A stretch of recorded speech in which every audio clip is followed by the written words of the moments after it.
नमस्कार दोस्तों, स्वागत है आपका हिंदी नॉलेज शो में। तो दोस्तों, ये खबर बताने से पहले और इसका एनालिसिस करने से पहले मैं आपसे एक बात कहना चाहूंगा कि मुझे हमेशा अपने देश पर, अपनी मातृभूमि भारत पर बहुत गर्व है। मैं बहुत प्राउड फील करता हूं कि मैं एक इंडियन हूं। लेकिन आज मुझे उतना ही गर्व आप पर यानी कि भारतीय जनता पर हो रहा है। और ऐसा मैं क्यों कह रहा हूं, इस खबर को जानने के बाद आपको सब कुछ पता चल जाएगा। दरअसल सेंट्रल एशिया का एक देश है कजाकिस्तान। स्क्रीन पर आप देखिए, ये इसकी लोकेशन है। रूस और चीन से सटा हुआ ये देश है। वहीं मध्य एशिया में भारत का इसे एक बहुत ही करीबी सहयोगी देश माना जाता है। लेकिन आप जानकर हैरान होंगे कि पिछले 3 दिनों से यहाँ की जनता अपने ही देश को तबाह करने में लगी हुई है, बल्कि तबाह कर दिया है। 1991 में सोवियत यूनियन से आजाद होकर जो प्रोग्रेस इन्होंने करी थी ना, सब इस देश की जनता ने खाक कर डाली है। अब आप कहेंगे कि मैं जनता को क्यों ब्लेम कर रहा हूं, हो सकता है सरकार ने कुछ गलत किया हो। तो मैं आपको बता देता हूं कि सरकार ने किया क्या है। देखिए, कजाकिस्तान में तेल का उत्पादन बड़े पैमाने पर होता है और इनकी पूरी अर्थव्यवस्था तेल पर ही टिकी हुई है। अब यहाँ की जो नई नवेली सरकार बनी थी, उसने ये कहा कि आने वाले 10 सालों में दुनिया भर में तेल की मांग बहुत ही ज्यादा कम हो जाएगी। ऐसे में इन्होंने कहा कि हम अपनी जो अर्थव्यवस्था है सऊदी अरब, यूएई जैसे देशों की तरह डाइवर्सिफाई करेंगे। सिर्फ तेल पर निर्भर रहना सही बात नहीं है, जो ठीक भी है, लेकिन डाइवर्सिफाई करने के लिए पैसा भी तो चाहिए। तो इसलिए इन्होंने ये कहा कि अभी हमारे देश में एलपीजी के दाम और तेल के दाम काफी कम हैं। हम क्या करते हैं कि धीरे धीरे उनकी कीमतें बढ़ाते हैं, जिससे कि सरकार को ज्यादा रेवेन्यू जनरेट होगा। उससे हम अपने देश में नई नई इंडस्ट्री खड़ी करेंगे। ऐसा इन्होंने पिछले 1 साल में करना शुरू किया। धीरे धीरे तेल की कीमतें बढ़ा दी।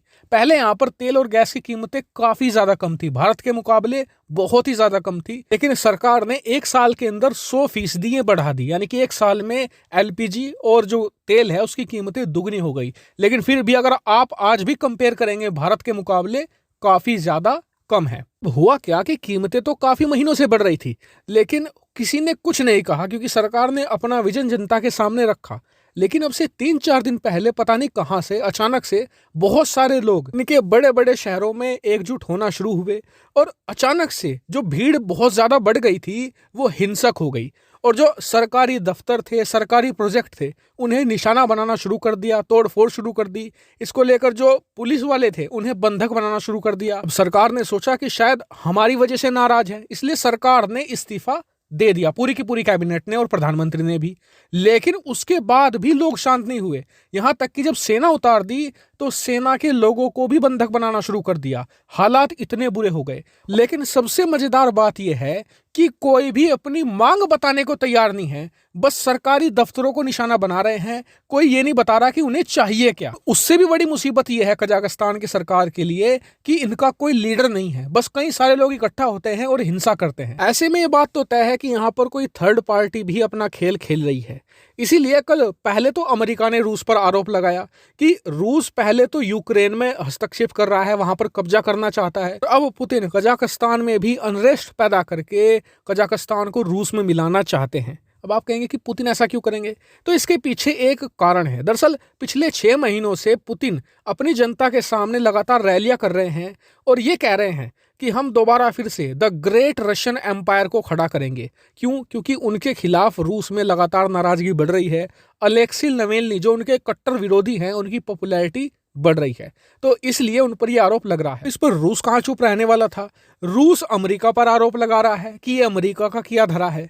ऐसे में हम लोग ये कैसे पता लगाएं कि यहाँ पर कौन सी शक्ति काम कर रही है? तो इसको लेकर मैं आपको एक बहुत ही बढ़िया फ्रेमवर्क देता हूँ। देखिए, पॉलिटिक्स में ये कहा जाता है कोई भी घटना कैसे घटी है इसका पता एक तरीके से लगाया जा सकता है कि इस बात की जांच करो कि उस घटना से फायदा किसे हो रहा है। तो ऐसे में हम भी देखते हैं कि कजाकिस्तान में जो हो रहा है इससे सबसे बड़ा फायदा है किसे। ये बताने के लिए मैं आपको एक आज की घटना बताता हूँ। आज जब इस हिंसा को 3-4 दिन हो चुके हैं और कजाकिस्तान की सरकार से संभल नहीं रहा है, तो उसके पास एक ही चारा है।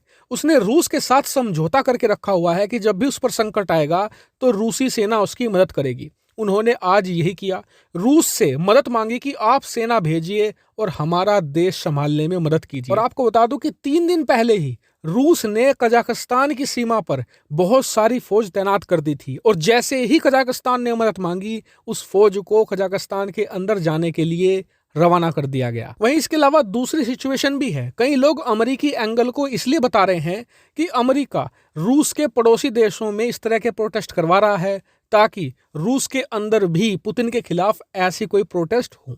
ऐसे में मैंने आपको दोनों हिंट दे दिए हैं। अब आप मुझे बताइए कि दोनों में से कौन सा आर्गुमेंट आपको स्ट्रोंग लगता है। हालांकि जो मैंने वीडियो की शुरुआत में कहा था कि मुझे आप पर गर्व है। क्यों? क्योंकि जो कजाकिस्तान में हुआ है ना, ऐसा तो हिंदुस्तान के इतिहास में सैकड़ों बार हुआ है, लेकिन हमारी जनता ने, आप लोगों ने कभी भी देश को टूटने नहीं दिया। भले ही स्थानीय मुद्दे हों या फिर सुपर पावर देशों के षड्यंत्र ही क्यों ना हो, हमने हर एक को हराया है। बल्कि ऐसी स्थिति में तो भारतीय जनता और ज्यादा एकजुट हो जाती है। हालांकि इस पर आपका क्या मानना है कमेंट करके जरूर बताएगा। साथ ही वीडियो को शेयर कीजिएगा और चैनल को सब्सक्राइब करना बिल्कुल मत भूलिएगा। Thank you very much for watching video.